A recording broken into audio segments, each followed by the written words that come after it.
नमस्कार, श्री स्वामी समर्थ. आज हळदी कुंकू आहे. तर मी आता तयार झालेली आहे आणि तुम्हाला मी दाखवते हळदी कुंकवासाठी वाण काय आणलेलं आहे. तर हे बघा, इथे मी तिळगुळ ठेवलेले आहेत. असे प्लॅस्टिकच्या पिशवीमध्ये भरून ठेवले. तिळगुळ, इथे हळदी कुंकूचं हे आहे, प्लेट आहे. त्यानंतर इथे हे बघा, हे वाण आहे. असे मी ताटं देणार आहे वाणामध्ये आणि इथे फुलं ठेवलेली आहेत गुलाबाची.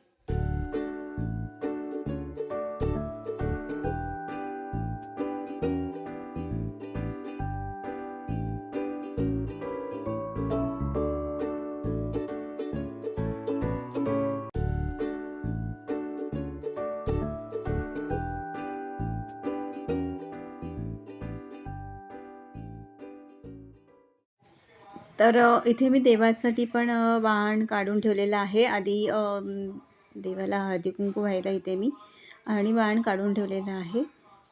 तर सकाळीच पूजा केलेली आहे छान देवाची. आणि इकडे बघा, स्वामींची सुद्धा आज मस्त अभिषेक पूजा करून घेतली सकाळी. खूप प्रसन्न वाटत आहे. आणि इथे तुम्ही बघू शकता स्वामींची इकडे मूर्ती आहे ना, ही मला फार आवडते. ही माझ्या बहिणीच्या मुलीने मला दिली आहे आणि ती मला नेहमी म्हणते की मावशीकडे स्वामी आराम करायला गेलेले आहेत. तर मला खूप खूप छान वाटतं ते ऐकून असं, की स्वामी माझ्याकडे आराम करायला आलेले आहेत. आणि ही मूर्ती मला खूप खूप आवडते.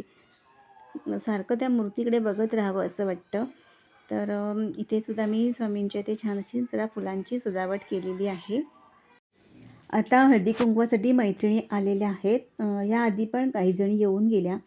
त्यावेळी मला शूट घेता आलं नाही.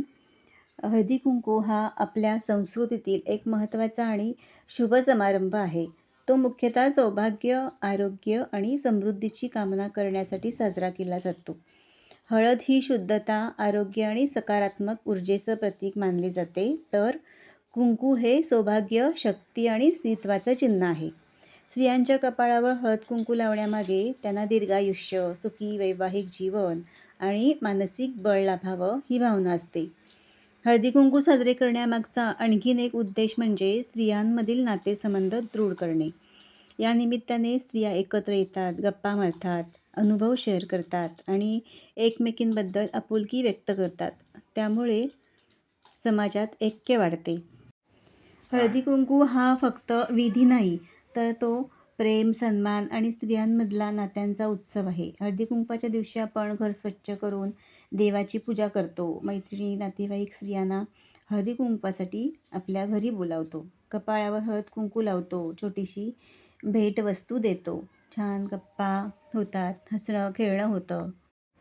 आता इथे आमच्या इथे ना ईशानी माझ्या भाचीने शंकर पार्वतीचं हे पोस्टर काढलेलं आहे. ते सगळ्यांना खूप आवडलं. तर त्या सगळ्या मैत्रिणी आलेल्या बघत होत्या की आणि विचारत होत्या, हे कोणी काढलं आहे? खूप सुंदर काढलं आहे. तर मी त्यांना सांगते, ही माझी भाची ईशा आहे, तिने काढलं आहे.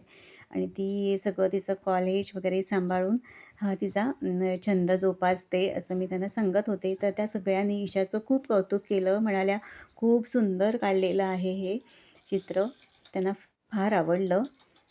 तर अशा पद्धतीने हळदी-कुंकू झालेलं आहे. सगळं आवरेपर्यंत 10 वाजले. अजून जेवायचं आहे आणि जास्त शूट करता आलं नाही, कारण नेमका आजच मोबाईलचा स्टँड तुटला आणि त्यामुळे सगळं असं हातात मोबाईल घेऊनच शूट करावं लागत होतं. म्हणून जास्त शूट करता आलं नाही. तर सगळ्या मैत्रिणी आल्या होत्या. छान मजा आली. हळदी-कुंकू छान पार पडलं. तर तुम्हाला आजचा व्हिडिओ कसा वाटला हे कमेंट्समधून मला नक्की सांगा. व्हिडिओ आवडला असेल तर लाईक करा, शेअर करा. चॅनलवर नवीन असाल तर सबस्क्राईब करायला विसरू नका. बाजूला जे बेल आयकॉन आहे ते सुद्धा क्लिक करा. धन्यवाद.